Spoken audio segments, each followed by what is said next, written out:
voltando para o nosso segundo bloco, e eu gostaria que o Jaime contasse para a gente quais são as dificuldades que você encontra, que você pode perceber através da empresa, da comercialização da cannabis no Brasil, produção, comercialização. Gostaria que você falasse um pouquinho para a gente. Legal. Nós temos hoje dois sistemas regulatórios aprovados pela Anvisa. Um é aquele que permite o paciente receber o produto tendo uma prescrição médica e acompanhamento. Ele pode importar o produto e receber na sua casa. A outra possibilidade é o paciente, com prescrição médica, adquirir produtos na farmácia. Os produtos que são importados, eles têm uma gama de produtos disponíveis muito maior do que aqueles que estão disponíveis hoje na farmácia. Mas, de qualquer forma, a gente está falando de produtos que têm um certo controle. Além disso, existem associações de pacientes no Brasil que têm um papel muito importante na produção, no plantio e produção do próprio cannabis. A planta da cannabis é uma planta muito curiosa. Ela tem uma qualidade formidável que ela faz a limpeza do solo. Ela tira todo o metal pesado, inseticidas, herbicidas do solo e puxa para a planta. Isso, de um lado, é muito bom para o solo, mas tudo que estiver no solo vai vir para a planta. Então, os controles de qualidade para você ter um produto que seja realmente de qualidade farmacêutica não são fáceis. Por isso, todo o processo de produção da cannabis tem que ser muito controlado. Nossa empresa, que é a Next Biofarma, ela tem a produção das plantas no Uruguai, dentro de um programa de genética, com produção orgânica, sem uso de herbicidas, sem uso de nada, dentro de um solo examinado com metais pesados. E a gente transfere essas plantas para a Suíça dentro de uma fábrica farmacêutica para produzir um produto de alta qualidade. Então, esse diferencial ele é muito importante, porque o paciente tem que receber um produto que possa confiar e, consequentemente, os médicos que possam prescrever um produto de segurança. Então, dito isso, a gente tem realmente, esse é um grande desafio de construir produtos de qualidade. Porque esse trâmite todo, como você planta, a empresa planta fora do Brasil, depois vai para a Suíça, depois volta para o Brasil, então isso aí também gera um custo muito maior do que se vocês conseguissem plantar aqui no Brasil. Sem dúvida. E qual é a dificuldade da plantação aqui no Brasil? Bom, essa dificuldade ela já existe há muito tempo. Para você ter uma ideia, nós temos alguns projetos de lei na Câmara dos Deputados aguardando a possibilidade de evoluir. Nós não estamos falando de liberação da maconha, nós estamos falando de cannabis medicinal. Então, o PL 399 está lá desde 2015, junto com outros projetos, inclusive da senadora Mara Gabrilli, que é uma grande defensora do uso. Ela, até pela condição dela, ela entende que o cannabis é fundamental para condições como dela, que tem um problema de paralisia, mas a gente tem muita dificuldade de evoluir com uma legalização da cannabis medicinal no Brasil, o que é a causa exatamente o que você falou. No nosso caso, nós plantamos no Uruguai, temos que produzir na Suíça, todo esse trâmite, toda essa logística traz para ter um produto de alta qualidade, isso acarreta um custo maior. Sem dúvida nenhuma, a gente poderia ter um produto mais barato, mais acessível, se a gente tivesse uma legislação favorável. Além disso, você me perguntou quais são os desafios. Então, para você ter uma ideia, aproximadamente hoje devem existir no Brasil em torno de uns 15 mil médicos prescritores, dentro de um universo de 550 mil médicos. Por que a gente tem tão poucos prescritores? Porque existe, primeiro, uma resistência. Segundo, falta de conhecimento também. Exatamente. Eu acho que isso é talvez o maior desafio, é a falta de conhecimento dos benefícios. Correto. E como a universidade não ensina e não assume a importância do sistema endocannabinoide e aquilo que ele pode tratar, os médicos, por sua vez, vão buscar outros treinamentos, outras formas de se preparar. O curioso, Beth, é o seguinte, que hoje os médicos que prescrevem e estudaram, até estão capacitados, dizem, puxa, eu agora reconheço os benefícios. E aqueles que ainda não prescrevem, o que eles estão vivendo? Estão vivendo uma situação muito interessante.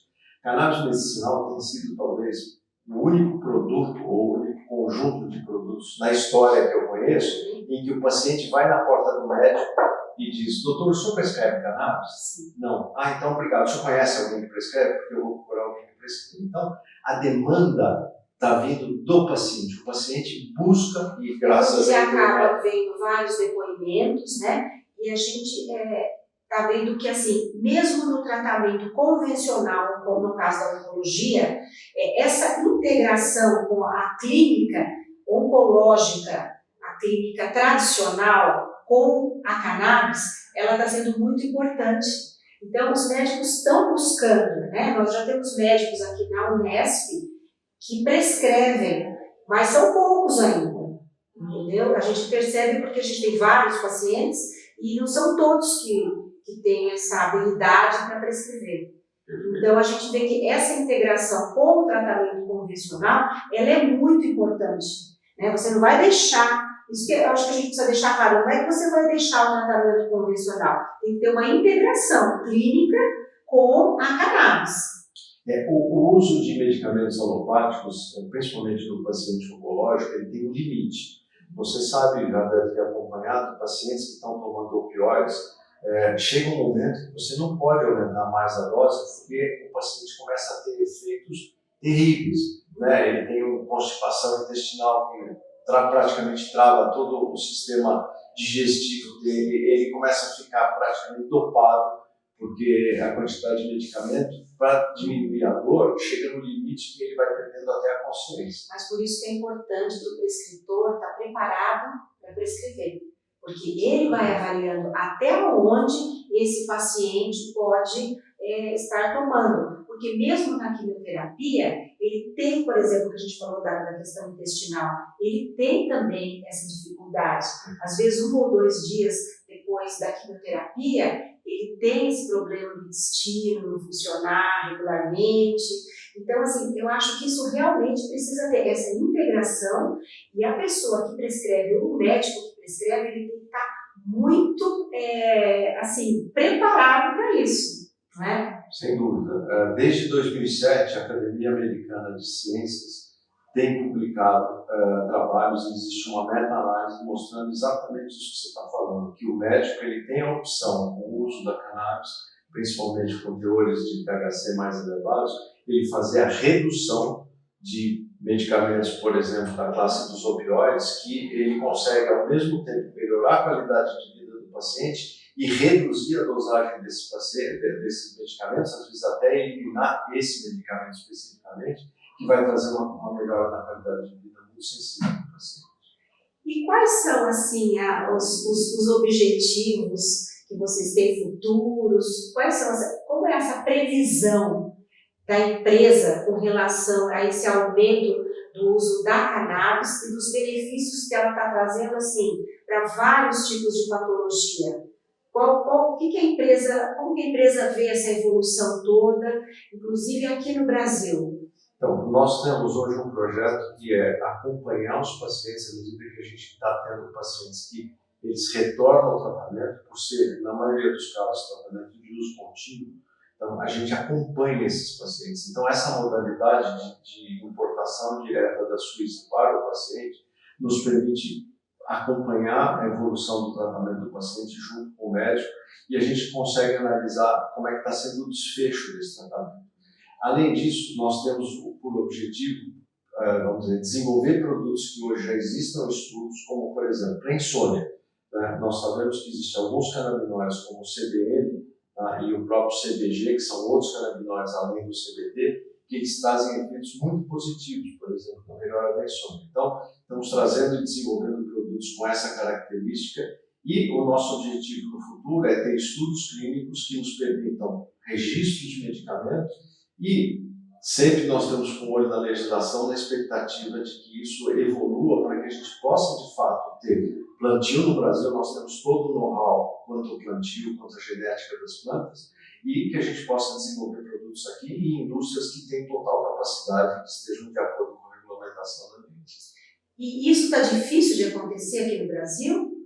Quais são as previsões? Porque a gente sabe que o Brasil tem uma vasta área para plantações, solos de qualidade, não é? Que pode proporcionar a plantação de uma forma segura, de uma forma de qualidade, E qual é a dificuldade a dificuldade é a questão de normatização, a dificuldade é da Anvisa, qual a dificuldade que a empresa visualiza com relação à plantação aqui no Brasil? A dificuldade principal é a resistência que existe no âmbito parlamentar, né, que é onde, no legislativo, que é onde a gente deveria ter o respaldo, né, dos deputados e senadores que entendessem a importância que tem. E você falou em medicamentos, mas se a gente estender os usos não só da cannabis, mas do cânhamo, que é o primo irmão da cannabis, aí que está regularizado e liberado em mais de 150 países,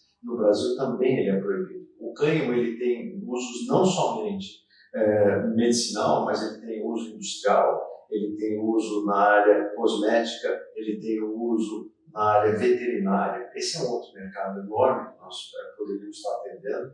A gente sabe que muitas associações de pacientes têm uma área de atendimento veterinário, mas essa questão ainda não está resolvida porque não foi regulamentada, nem regulamentada pelo Conselho Federal de Medicina Veterinária, nem regulamentada pela Anvisa, que permita que os animais também possam desfrutar dos benefícios da cannabis, porque ele é uma droga controlada. Mas, com relação ao Conselho Federal de Medicina, isso é permitido. Então, o uso da cannabis medicinal é conhecido há milhares de anos. Os registros falam de 4 mil anos na China e na Índia. Então, é sabido que o uso da cannabis traz muito pouco risco à saúde humana. Então, ela traz muita segurança. Mais benefícios do que riscos. Muito mais benefícios do que risco. Mas isso, de novo, respondendo a sua pergunta, como é que a gente pode mudar? Nós precisamos que os nossos parlamentares conheçam melhor os benefícios, entendam a realidade e tragam isso. Nós temos um ótimo exemplo no estado de São Paulo. O deputado Caio França colocou um projeto de lei que foi sancionado pelo governador Tarcísio, e que está indo muito bem, mas ainda muito restrito, de novo, a somente três indicações. O deputado está buscando ampliar isso para a dor, ele está buscando ampliar também para o TEA, que são benefícios que a gente consegue perceber no dia a dia. E a gente repara uma coisa que as mães ou as pessoas que precisam fazer uso, quando elas não conseguem, elas entram judicialmente.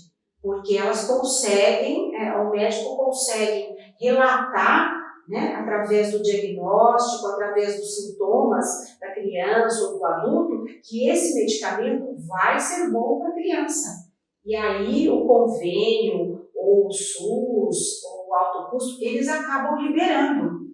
Né? Então, a gente está vendo que já existe comprovação dos casos, né? Talvez falte publicar esses estudos de caso com maior frequência ou mais estudos de caso para que facilite essa aprovação, porque são muitas pessoas que usam, são muitas patologias que fazem uso, né? E eu acho que só avalia, só sabe a melhora que traz isso para o paciente, o familiar que cuida, que acompanha, não é? E o próprio paciente que recebe o tratamento.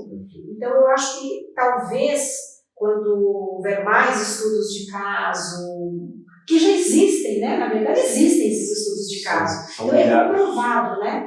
Então, a gente, assim, não entende muito, não sei se a indústria farmacêutica está dificultando um pouco isso também, mas que é importante essa aprovação, como você falou.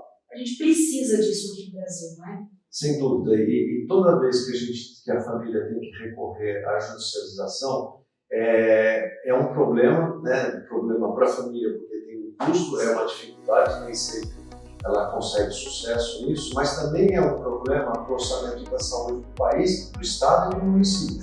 Porque toda vez que existe uma liminar judicial, essa liminar vai, de alguma forma, tirar a verba que estava programada para ser utilizada lá.